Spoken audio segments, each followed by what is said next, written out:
नमस्कार दोस्तों, स्वागत है आप सभी का आपके अपने चैनल द रिटेल इन्वेस्टर में। यहाँ पे मैं बात करने वाला हूँ दोस्तों एक ऐसी पाइपिंग कंपनी की जो दोस्तों रिजल्ट के बाद से काफ़ी दबाव में रही। स्टॉक एक समय में बड़ी गिरावट दिखाया, लेकिन एक जो ज़बरदस्त बाउंस बैक आया दोस्तों स्टॉक में निचले स्तरों से, वो बहुत शानदार था। लेकिन पिछले 5-6 दिनों में स्टॉक ने जिस तरह की गिरावट दिखाई है ऊपरी स्तरों से, निवेशक इस बात को लेकर के डरे हुए हैं कि ये जो गिरावट है ये आगे कहां तक जारी रहेगी।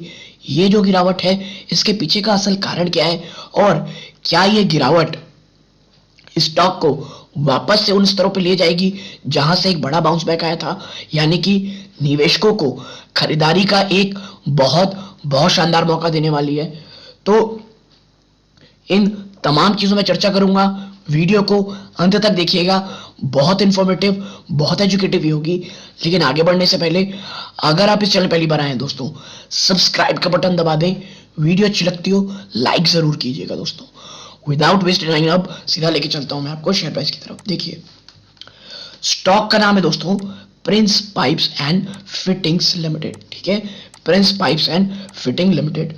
और आप देखें यहाँ पे दोस्तों कि स्टॉक ने लास्ट ट्रेडिंग सेशन में, यानी कि पिछले 5 दिनों में स्टॉक ने 6% से ज्यादा की गिरावट दिखाई है। और अगर हम ऊपरी स्तरों से देखें तो गिरावट और भी ज्यादा भयावह है दोस्तों। लगभग आप कह सकते हैं 8% की गिरावट है ऊपरी स्तरों से। और आप देखें तो स्टॉक ने काफी अच्छा बाउंस बैक दिया था पिछले 6 महीने में। आप देखेंगे तो एक समय में 517 रुपए भी ये स्टॉक दिखाया था। और वहां से आप देखें जिस तरह से बाउंस किया था दोस्तों, ऑलमोस्ट 22% से भी ज्यादा की तेजी इसने अपने निवेशकों को दी थी। लेकिन आप देखें वहां से स्टॉक ऑलमोस्ट 8% टूट चुका है। तो अब निवेशकों को ये लग रहा है कि आखिर ये ऐसा हो क्यों रहा है। तो देखिए, इसके पीछे का कारण वही है जो इसकी तेजी का कारण था। क्या? पहला है दोस्तों क्रूड ऑयल। ठीक है, आपको अगर नहीं पता हो, क्रूड ऑयल दोस्तों एक समय में बहुत भयंकर गिरावट दिखाया था। और पाइपिंग इंडस्ट्री के लिए वो एक आप कह सकते हैं क्रूड, कह सकते हैं रॉ मटेरियल काम करता है। जितना उसमें गिरावट होगी इनपुट कॉस्ट में उतनी आप कह सकते हैं स्थिरता आएगी। ठीक है, लेकिन दोस्तों देखिए, जैसी वो खबर आई स्टॉक काफी शानदार रैली किया। लेकिन इसके साथ साथ आप कह सकते हैं मानसून समय में क्या होता है ना दोस्तों कि कंस्ट्रक्शन काम उतने अच्छे से नहीं हो पाते, चीजें उतने अच्छे से नहीं हो पाती हैं। लेकिन अब जब बाजार खुला, लोगों को लगा हाँ भाई अब शानदार काम होगा और आने वाला क्वार्टर काफी अच्छा लगेगा। लेकिन पिछले 2-3 दिनों से दोस्तों जो चाइना की तरफ से खबरें आ रही हैं, प्लस इसके साथ साथ जो क्रूड ऑयल है वो थोड़ा सा आप कह सकते हैं वापस से स्थिर हो रहा है। तो ये दोनों ही चीजें आप कह सकते हैं स्टॉक में प्रॉब्लमेटिक दिखा रही हैं। और इसके साथ साथ पूरा का पूरा बाजार बहुत ज्यादा टूटा। तो ये तीनों ही चीजें मिलकर के स्टॉक में आप कह सकते हैं एक बड़ा दबाव बनाई। और ऊपरी स्तरों से, क्योंकि देखिए जो ये था चीजें, ये काफी ज्यादा कह लीजिए स्टॉक भाग चुका था। और वहां से ऊपर जाने से ज्यादा नीचे आने के चांसेस स्टॉक के ज्यादा थे। और उसे बस एक या तो बहुत पॉजिटिव न्यूज चाहिए थी जो स्टॉक को एक नेक्स्ट रैली दिखाए, या तो एक बड़ी नेगेटिविटी चाहिए थी जो स्टॉक को एक बड़ी गिरावट दिखाए। और हुआ क्या? हुआ दोस्तों ये कि इसे नेगेटिव कह लीजिए आपको पुशबैक मिला। और स्टॉक आप देखें तो लगभग 8% की गिरावट दिखाया।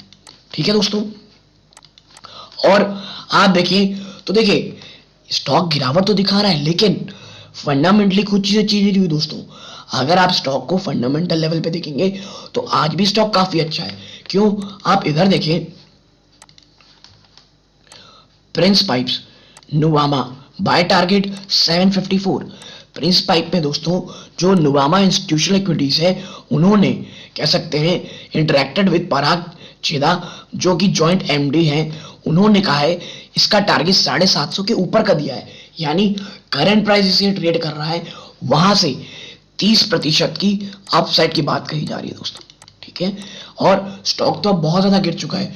आप देखें इधर, now the strategy of the company, now key highlight was expectation that PVC prices may trend up in the near term driven by curtailment of the global supply, ठीक है। जो ग्लोबल सप्लाई का कर्टेलमेंट है उसके कारण जो PVC के prices है वो थोड़े महंगे होंगे। और मैनेजमेंट इस बात को लेकर कॉन्फिडेंट है कि हेल्दी वॉल्यूम ग्रोथ आपको सेकेंड हाफ में देखने को मिलेंगी। रीजन क्योंकि जो डिमांड है और जो चैनल रीस्टॉकिंग है वो होगी, और जिसके कारण जो मार्जिन है दोस्तों वो भी क्वार्टर 4 तक कह सकते हैं नॉर्मलाइज हो जाएंगे। यानी तमाम वो प्रॉब्लम, चाहे वॉल्यूम हो, डिमांड हो, मार्जिन हो, तीनों ही चीजें आने वाले क्वार्टर 3 या क्वार्टर 4 तक तमाम चीजें ठीक हो जाएंगी और स्टॉक एक नई री रेटिंग आपको दे सकता है, ठीक है। नुवामा ने कहा कि मैनेजमेंट दोस्तों फोकस किस पे कंटिन्यू करेगा, अपनी ब्रांडिंग में, डिस्ट्रीब्यूशन में और इनोवेशन में, ठीक है। तो आप देखिए फंडामेंटल लेवल में कहीं कोई प्रॉब्लम नहीं है, ठीक है। प्रॉब्लम यह है कि स्टॉक बहुत ज्यादा भाग चुका था तो गिरना ही था, लेकिन गिरावट में कह सकते हैं बाजार की एक भयंकर गिरावट का साथ मिला। तो गिरावट जो हुई वो दोस्तों नॉर्मल से काफी ज्यादा हो गई, और मुझे लगता है 550 रुपए वो लेवल्स हैं जहां पर एक ह्यूज सपोर्ट प्रिंस पाइप का इंतजार कर रहा है दोस्तों, ठीक है। तो एज अ लॉन्ग टर्म निवेशक मुझे लगता है ये स्टॉक आपके रडार में जरूर से जरूर रहना चाहिए दोस्तों। लॉन्ग टर्म में कहीं कोई प्रॉब्लम नहीं है। और हाँ, क्वार्टर 3 आप कह सकते जो रिजल्ट आएगा, प्लस जो कमेंट्री रहेगी दोस्तों, जो मैनेजमेंट की कमेंट्री रहेगी, ये आने वाले समय में स्टॉक प्राइस किस तरह रिएक्ट करेगा, या बहुत ज्यादा पॉजिटिव या वापस से एक नेगेटिव टेरिटरी में जाएगा, ये क्वार्टर 3 के नंबर और मैनेजमेंट की कमेंट्री आप कह सकते हैं बहुत निर्णायक फैसला करेगी। तो अगर आप कम रिस्क टेकर हैं तो क्वार्टर 3 का इंतजार करें। अगर आप रिस्क ले सकते हैं तो इन स्तरों पे भी थोड़ी बहुत एक्यूमुलेट कर सकते हैं, और अगर स्टॉक गिरता है तो 550 के आसपास भी एक काफी अच्छा सपोर्ट है इस स्टॉक के लिए। तो यदि आपको ये एनालिसिस पसंद आई हो, वीडियो को लाइक करके चैनल सब्सक्राइब कीजिएगा। यहां तक जुड़े रहे, अपना कीमती समय दिया, इस बात का बहुत बहुत धन्यवाद। ये इस वीडियो का अंत है। जय हिंद दोस्तों।